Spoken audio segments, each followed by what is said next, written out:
अध्याय 5 मिठाई वाला। पाठ्य पुस्तक के प्रश्न अभ्यास। कहानी से। प्रश्न 1, मिठाई वाला अलग अलग चीजें क्यों बेचता था और वह महीनों बाद क्यों आता था? उत्तर, मिठाई वाले के बच्चों की असमय मृत्यु हो गई थी। वह अपने बच्चों की झलक इन गली के बच्चों में देखता था। जब बच्चे अपनी मधुर आवाज में उससे अलग अलग चीजें मांगते तो ऐसे लगता जैसे वह अपने बच्चों की फरमाइशें पूरी कर रहा हो। वह कई महीनों बाद आता था क्योंकि उसे पैसों का कोई लालच न था। वह तो केवल अपने मन को संतुष्ट करने के लिए बच्चों की मनपसंद चीजें बेचा करता था। दूसरे बच्चों में अपने बच्चों की झलक पाकर संतोष, धैर्य तथा सुख का अनुभव करता था। प्रश्न 2, मिठाई वाले में वे कौन से गुण थे जिनकी वजह से बच्चे तो बच्चे, बड़े भी उसकी ओर खींचे चले आते थे? उत्तर, मिठाई वाले में अनेक गुण थे जिसके कारण बच्चे, बड़े और बूढ़े भी उनकी ओर खींचे चले आते थे। उनमें विशेष प्रकार के कई गुण मौजूद थे। उनमें थे: तब उसका स्वर बहुत मीठा था, वह गा गाकर चीजें बेचता था। ख, उसका स्वभाव अत्यंत विनम्र था, वह मृदुभाषी तथा सहनशील था। ग, बच्चों के प्रति उसका व्यवहार अत्यंत मृदु, प्रेम पूर्वक एवं कोमल था। घ, वह सदैव फायदे के चक्कर में नहीं रहता था। पैसे नहीं होने पर भी वह खिलौने या अन्य वस्तुएं मुफ्त में दे दिया करता था। अग, वह बच्चों की पसंद की नई नई वस्तुएं लाया करता था। उसके हृदय में बच्चों के लिए ममता थी। प्रश्न 3, विजय बाबू एक ग्राहक थे और मुरली वाला एक विक्रेता।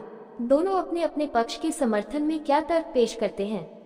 उत्तर, विजय बाबू एक ग्राहक थे और मुरली वाला एक विक्रेता अर्थात सामान बेचने वाला। विक्रेता ने स्वभावानुसार यह तर्क दिया कि सबको तो 3 रुपए की मुरली दी है, लेकिन आपको 2 रुपए की दे रहा हूँ क्योंकि हर दुकानदार ग्राहक को प्रसन्न करने हेतु ऐसा कहता है। दूसरी ओर विजय बाबू ने ग्राहक के स्वभावानुसार इस तर्क को काटा कि तुम लोग तो झूठ बोलते हो, तुमने सभी को ही इतने की दी होगी लेकिन मुझ पर ही एहसान जताना चाहते हो।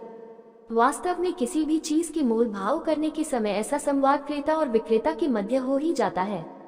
प्रश्न 4, खिलौने वाले के आने पर बच्चों की क्या प्रतिक्रिया होती थी? उत्तर, खिलौने वाले की मधुर आवाज सुनकर बच्चे चंचल हो उठते। उसकी स्नेहपूर्ण कंठ से फूटती हुई आवाज सुनकर निकट के मकानों में हलचल मच जाती।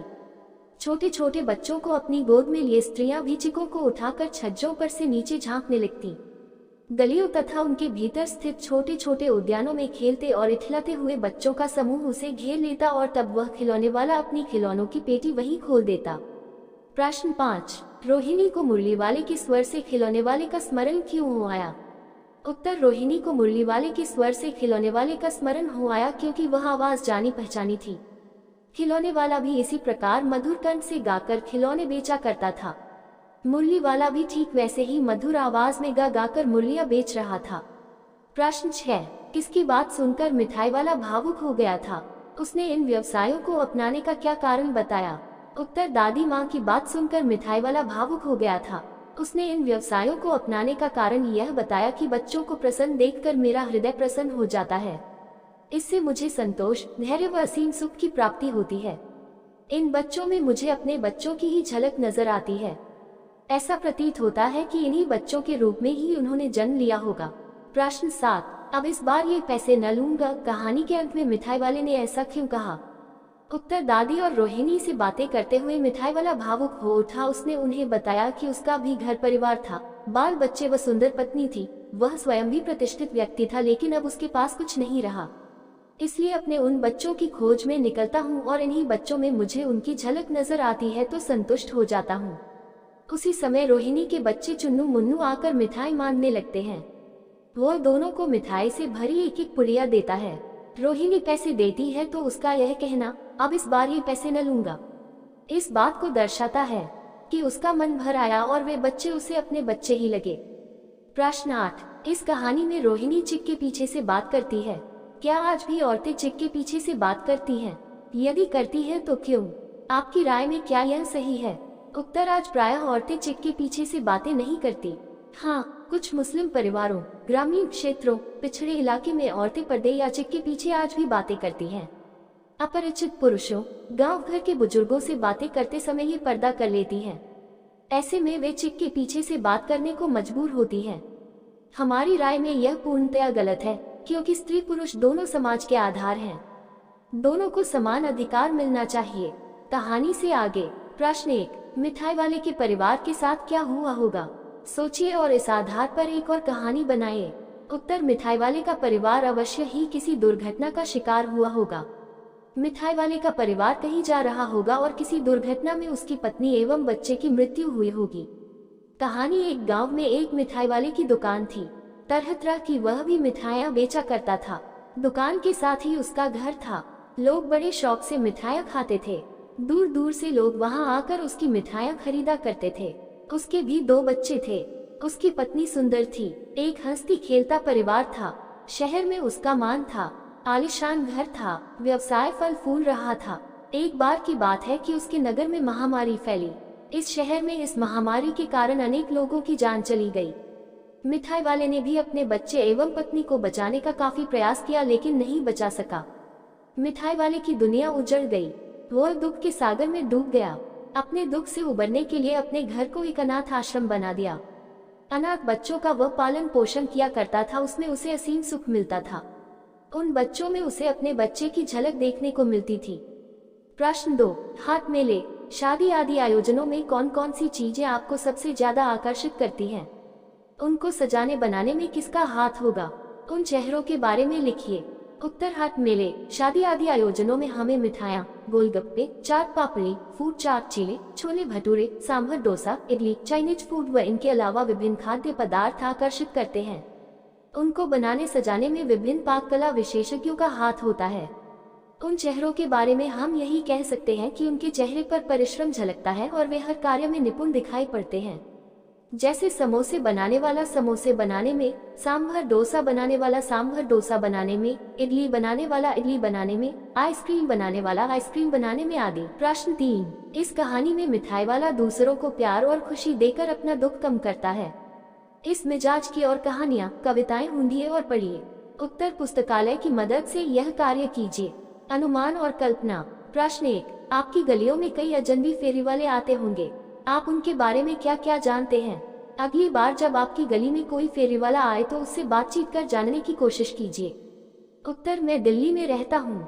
हमारी गली में मौसम के अनुसार कई फेरी वाले आते हैं।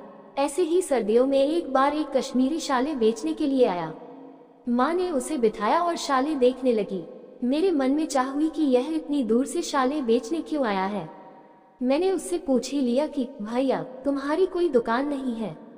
वह बेचारा चुप हो गया और मुस्कुराने लगा, लेकिन मैंने जिज्ञासावश दोबारा पूछने की कोशिश की तो उसकी आंखों में आंसू आ गए। वह कहने लगा कि मेरा बहुत बड़ा शोरूम था, कई नौकर चाकर थे, लेकिन आतंकवादियों ने ऐसा हमला किया कि हमारे बाजार में बम विस्फोट हो गया। बड़ी मुश्किल से जान बचाई। सामान व दुकान जलकर खाक हो गई। पेट पालना भी कठिन हो गया। मेरे भी छोटे छोटे बच्चे, पत्नी व माता पिता हैं। उनकी परवरिश करने का साधन न रहा, इसीलिए जगह जगह जाकर कश्मीरी शालें बेचता हूँ। प्रश्न 2, आपके माता पिता के जमाने से लेकर अब तक फेरी की आवाजों में कैसा बदलाव आया है? बड़ों से पूछकर लिखिए। उत्तर, जब माता पिता का जमाना था तो हर चीज फेरी वाले बेचने के लिए लाया करते थे। फेरी वालों की आवाजें मनभावन और कोई न कोई विशेषता लिए होती थी। जैसे कपड़े वाला आएगा तो डमडम या भूपू, खिलौने वाला जोर जोर से सीटियां, खाने की चीजों जैसे टिक्की वाला अपने तवे पर ही भारी चीज से टन टन, ठंडे शरबत वाला लंबी लंबी तान में आवाजें, झूले वाला घुंघरू बजाता था। लेकिन आज पहली बात तो यह है कि अधिक फेरी वाले आते ही नहीं, क्योंकि लोग मुहर लगी चीजें अधिक पसंद करते हैं। दूसरा, आते भी हैं तो अपने सामान से संबंधित आवाजें तो अवश्य लगाते हैं, लेकिन उनमें विशेष आकर्षण कम हो गया है। प्रश्न 3, क्या आपको लगता है कि वक्त के साथ फेरी के स्वर कम हुए हैं? कारण लिखिए। उत्तर, छात्र स्वयं करें। भाषा की बात। प्रश्न 1, मिठाई वाला बोलने वाली गुड़िया, ऊपर वाला का प्रयोग है। अब बताइए कि क वाला से पहले आने वाले शब्द संज्ञा, सर्वनाम, विशेषण आदि में से क्या है? ख ऊपर लिखे वाक्यांशों में उनका क्या प्रयोग है? उत्तर, कप वाला से पहले आने वाले शब्द संज्ञा और विशेषण के हैं। कप मिठाई वाला में मिठाई शब्द संज्ञा का है और वाला शब्द प्रकट करता है मिठाई बेचने वाला। बोलने वाली गुड़िया में बोलने वाली विशेषण शब्द है, जबकि गुड़िया शब्द संज्ञा है जो प्रकट करता है वो गुड़िया जो बोलती है। प्रश्न 2, अच्छा मुझे ज्यादा वक्त नहीं, जल्दी से 2 ठो निकाल दो। उपर्युक्त वाक्य में हु के प्रयोग की ओर ध्यान दीजिए। पूर्वी उत्तर प्रदेश और बिहार की भाषाओं में इस शब्द का प्रयोग संख्यावाची शब्द के साथ होता है, जैसे भोजपुरी में 1 ठो लड़का, 4 ठो आलू, 3 ठो बटुली। ऐसे शब्दों का प्रयोग भारत की कई अन्य भाषाओं बोलियों में भी होता है। कक्षा में पता कीजिए कि किस किस की भाषा बोली में ऐसा है। इस पर सामूहिक बातचीत कीजिए। उत्तर, उपर्युक्त वाक्यों में ह्युक के प्रयोग की ओर ध्यान देने पर पता चलता है कि पूर्वी उत्तर प्रदेश और बिहार की भाषाओं में इस शब्द का प्रयोग संख्यावाची शब्द के साथ होता है, जैसे भोजपुरी में 2 ठो आम, 4 ठो समोसा, 1 ठो लड़का, 4 नग टोपी। प्रश्न 3, वे भी जान पड़ता है पार्क में खेलने निकल गए हैं। क्यों भाई, किस तरह देते हो मुरली? दादी, चुन्नू मुन्नू के लिए मिठाई लेनी है, जरा कमरे में चलकर ठहराओ। भाषा के ये प्रयोग आजकल पढ़ने सुनने में नहीं आते, आप ये बातें कैसे कहेंगे? उत्तर, लगता है वे भी पार्क में खेलने चले गए हैं। भैया, यह मुरली कितने की है? दादी, चुन्नू मुन्नू के लिए मिठाई लेनी है, जरा मिठाई वाले को कमरे में बुलवाओ, कुछ करने को। प्रश्न 1, फेरी वालों की दिनचर्या कैसी होती होगी? उनका घर परिवार कहाँ होगा? उनकी जिंदगी में किस प्रकार की समस्याएं और उतार चढ़ाव आते होंगे? यह जानने के लिए 3-3 के समूह में छात्र छात्राएं कुछ प्रश्न तैयार करें और फेरी वालों से बातचीत करें। प्रत्येक समूह अलग अलग व्यवसाय से जुड़े फेरी वालों से बात करें। उत्तर, फेरी वाले बेचारे सुबह से शाम तक गलियों के चक्कर लगाते होंगे। उनका घर परिवार या तो उनसे अलग किसी गांव या दूसरे शहर में होगा या किसी छोटी कॉलोनी में होगा। उनकी जिंदगी में अनेक समस्याएं आती होंगी, जैसे पूरा सामान न बिकना, बारिश हो जाने पर फेरी पर न जा पाना, अधिक गर्मी में लोगों को घर से बाहर ही न निकलना, पैसे मिल जाएं इसलिए कम दामों पर सामान बेचना। इस प्रकार की और भी कई समस्याओं का उन्हें सामना करना पड़ता होगा। प्रश्नानुसार आज अलग अलग व्यवसाय से जुड़े फेरी वालों से उनकी समस्याएं व जीवन के बारे में बात करें। प्रश्न 2, इस कहानी को पढ़कर क्या आपको यह अनुभूति हुई कि दूसरों को प्यार और खुशी देने से अपने मन का दुख कम हो जाता है? समूह में बातचीत कीजिए। उत्तर, कहानी मिठाई वाला पढ़कर इस बात की अनुभूति होती है कि दूसरों को प्यार और खुशी देने से अपने मन को दुख कम होता है। जैसे मिठाई वाले के बच्चे और पत्नी एक हादसे में मर चुके थे, वो दूसरे बच्चों को जब उनकी पसंद का सामान लाकर बेचता तो उनके चेहरे पर खुशी की लहर देखकर उसे संतोष, धैर्य और सुख का अनुभव होता। वो उन्हीं में ही अपने बच्चों की झलक देखने लगता। प्रश्न 3, अपनी कल्पना की मदद से मिठाई वाले का चित्र शब्दों के माध्यम से बनाइए। उत्तर, मिठाई वाला मीठा स्वर, लंबा दुबले पतले शरीर, भूरी भूरी आंखें, सिर पर टोकरी, पैरों में चप्पल, पजामा कुर्ता पहने, कंधे पर गमछा लिए चलता होगा। वो सिर पर पगड़ी बांधता होगा। उसके कंधों पर फेरी का सामान होता होगा, जिसमें खट्टी मीठी स्वादिष्ट सुगंधित गोलियां होंगी। जब वह मीठी स्वर में आवाज लगाते हुए गली में आता होगा तो बच्चे दौड़कर उसे घेर लेते होंगे। तो बच्चों, ये थी अध्याय 5 के पूरे क्वेश्चन आंसर। आशा करती हूँ कि आपको अच्छी लगी होगी। अगर अच्छी लगी है तो इसे लाइक शेयर जरूर करें और चैनल पर नए हैं तो इसे सब्सक्राइब जरूर करें। मिलते हैं अगले वीडियो में। धन्यवाद।